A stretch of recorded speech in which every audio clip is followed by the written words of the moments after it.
Welcome to Slash Forward. In this video, we're going to do another Why You're Wrong topic, but not about fan theories. In this one, we're going to take a look at Rob Zombie's soon-to-be trilogy of the Firefly family, which starts with House of 1000 Corpses, then The Devil's Rejects, and will have its final installment on September 16th with the theatrical release of 3 from Hell. Due to the upcoming sequel, there's been a lot of discussion about the existing movies and the repetition of a mantra that I've been hearing for a long time, which is that The Devil's Rejects is better than House of 1000 Corpses, and is likely one of the best and most fully formed Rob Zombie movies. It's the zombiest of them all, so to speak. Just to clarify up front, I do enjoy both movies and appreciate Mr. Zombie's general aesthetic. However, I don't think that The Devil's Rejects is the better movie, and it recently dawned on me what about it failed to hit home. To start, it should be pointed out that these movies almost transcend direct comparison. If it weren't for an active attempt to connect them via location, plot points, and characters, the underlying themes and structure of each movie is of an essentially different type of horror subgenre. And to some degree, The Devil's Rejects, if it hadn't been made with the intent of being a horror film, might have justifiably been classified as something else entirely. And I'm sure some would even argue that it wasn't made with the intent of being a horror movie, but as a horror-themed exploitation mashup of some sort. At any rate, I'm going to treat them both as movies with a strong horror core and explain why House of 1000 Corpses stands out, starting with a brief description of both films. House of 1000 Corpses is a more standard horror formatted movie. It involves a group of people who find themselves at a classic backwoods hillbilly house for the night. The family has a different way of doing things, and the situation quickly devolves in the ways one would expect, with the group being treated to horrors of unimaginable significance and some really cool visuals. I'm not intimately familiar with Mr. Zombie's entire catalog, so I don't know if his other movies, which seem to divide critics, suffer from stylistic excesses like we see in Halloween 2, but this is not the case in Corpses. Despite its flourishes, everything feels grounded, gritty, and uniquely stylistic. I wonder if Zombie excels in more standard formats with some level of oversight or restriction, and this isn't intended as a slight against him or his directing skills. Horror is an expansive genre where basically anything goes. However, it seems like there's a general ambivalence about most of his filmography, and sometimes directors do their best work when they don't have access to resources and are required to rely on their ingenuity. As large as one's vision and budget may be, there are still going to be restrictions on scope and runtime, which can work against you in the long run. This likely wouldn't have worked against him in this movie because you don't usually get the big budgets and production freedom on your first time out. The point of this is to say that House of 1000 Corpses was a well-made, tight movie in a standard theme and subgenre, but with his special and specific vision. The set pieces he put together were chilling and unsettling. The characters were mysterious and unnerving. It also benefited overall from having a limited geography, allowing more control over the atmosphere and adding an element of claustrophobia, which was intensified by his camera work. All of these elements come together in a slick package and just work well. We share in the terror and uncertainty of the characters and view the unpredictable and horrific events from their vantage point. In contrast, and as I indicated earlier, The Devil's Rejects is a very different type of movie. It's driven by the popularity of the core trio from the first movie, and so it shifts the point of view to their perspective. Its scope is also much more expansive. It takes place after the events of the original and focuses on the police closing in on the Firefly family. We meet additional family members and observe them traversing a variety of new locations and learn more about the history of the area. Apparently, there's a tradition of rumors about what the family had been up to and who had been claimed as their victims. This includes relatives of local law enforcement. As a result, when the police finally decide to move in, there's little intention to actually arrest any of them. Any confrontation could be viewed as an intended slaughter, so a majority of the film deals with the family's experiences while on the lam, and the trouble and difficulties they have along the way. My reference to the genre question before lies in that there's a lot about this movie that is similar to other non-horror films like Natural Born Killers, or basically any movie about Bonnie and Clyde or Dillinger. It also has strong elements that tie it back to exploitation films. This doesn't work against it, it's just an observation that demonstrates the significantly contrasting styles and themes of the two films. The Devil's Rejects gets its street cred from filling out and fully forming the characters that were so intriguing to us in the first film. It takes them out of their cozy Byzantine living quarters and puts them in our world. As it turns out, they're as bad as they seemed. It's a nasty and grimy piece of filmmaking, but in a good way. I watched The Devil's Rejects for the first time when I was heavily in the mood for something shocking. Unfortunately, and despite the strong recommendations, it didn't quite tickle my grunge bone, or whatever part of the body would be the funny bone equivalent of that, and continues to remain somewhat flat on repeated viewings. It recently dawned on me that the film doesn't quite get where I want it to go due to the overall behavior of the family. If you spend time researching true crime or serial killers, you'll likely recognize that the trio's behavior, while fitting for the tone of the movie, feels a bit off and distracts from their credibility. They shout and carry on, laugh, act assertively, cuss, and generally do whatever they can to make people uncomfortable in all situations. This intentional and overt subversion of social norms is consistent with antisocial behavior, and may be seen as a commentary on those norms by the individuals engaging in this behavior, or, in this case, by the person writing the story. These elements have their place, but generally speaking, true psychopaths, to whatever degree they are aware of their own abnormalities, want to hide their behavior as best best they can. They don't do what they do to upset people, they do it because it's what comes naturally to them. Further, it becomes an obsession that they need to fulfill. Since they desire to have the continued opportunity to do these things, they don't benefit by shouting it from the rooftops. Overt expression of their true feelings is a misstep, because they lose the benefits they receive from hiding it. The benefits of being able to move through society unnoticed, being viewed as normal by others in the context of what we deem appropriate, and generally being able to keep doing what's normal to them. The manic expression of their internal desires existed to some degree in the first movie. However, the expression comes across as more natural and understandable when exhibited in their own private quarters, and were presented with some degree of restraint. The Devil's Rejects maintains this behavior, but in a situation in which discretion is actually more beneficial than ever. But the behavior is ramped up off the charts, which makes it feel like its sole purpose is to create shocking imagery in situations. It could be argued that I'm pathologizing the characters in the wrong way and that they fall within a different psychological category, or that this isn't the point of the movie. And that may be correct, but I feel like it works against the film in this case. Take Bill Moseley as an example. His character in House of a Thousand Corpses was creepy and philosophical. You had no idea what he was capable of, and his imaginative powers were on full display. The characters that interacted with him were similarly uncertain, and they were forced to wait to see what would happen next. This made it feel like there were things going on in his mind that had some sort of purpose, but that we couldn't fully understand, since we're not on the same wavelength. In The Devil's Rejects, he comes across as crass and reveals his motivations to be fairly basic. The story doesn't give much opportunity for him to work at his natural pace, and many of his interjections are flagrant, like he's trying to be heard or make sure he's not forgotten. This can give the impression of insecurity or uncertainty. Moseley is certainly capable of more than this as an actor. Moving outside comparing Otis to Otis, compare this version of Otis to Chop Top from Texas Chainsaw Massacre 2. That movie was partially comedic, and his character was still far more unsettling.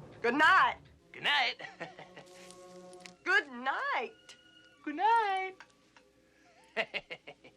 Ultimately, the constant attempts by all of them to be as vile as possible seem put on, like normal folks attempting to be shocking. This isn't helped by the fact that, in the end, they've almost fully developed into ordinary people, expressing sadness, despair, fear, and so on. This could be viewed as character growth, but I don't think this was a necessary development. They held the audience's favor based on what we saw in the original film, and it's okay and interesting to show how a group of abnormal people would try to think their way out of the type of situations presented in The Devil's Rejects. It provides an opportunity to create something truly unique and different, rather than following normal tropes and expectations. Audiences don't seem incapable of sympathizing with despicable characters. We root for an anti-hero in a way similar to a hero because, when done right, at the core of the character is a little shimmering nugget of truth. It's a truth about us, or about something we recognize in human nature, and when that's missing, the characterization feels contrived or put on, which is what appears to be happening here. Despite this, I do have high hopes for 3 from Hell. Hopefully this next film, benefiting from the backbone of support provided by the previous movies, both strong in their own right, will help it be viewed on less divisive terms than Zombie's last few films. I'd love to hear what you think in the comments below and for you to become a part of the channel by subscribing. I hope you enjoyed the video, and thanks for watching.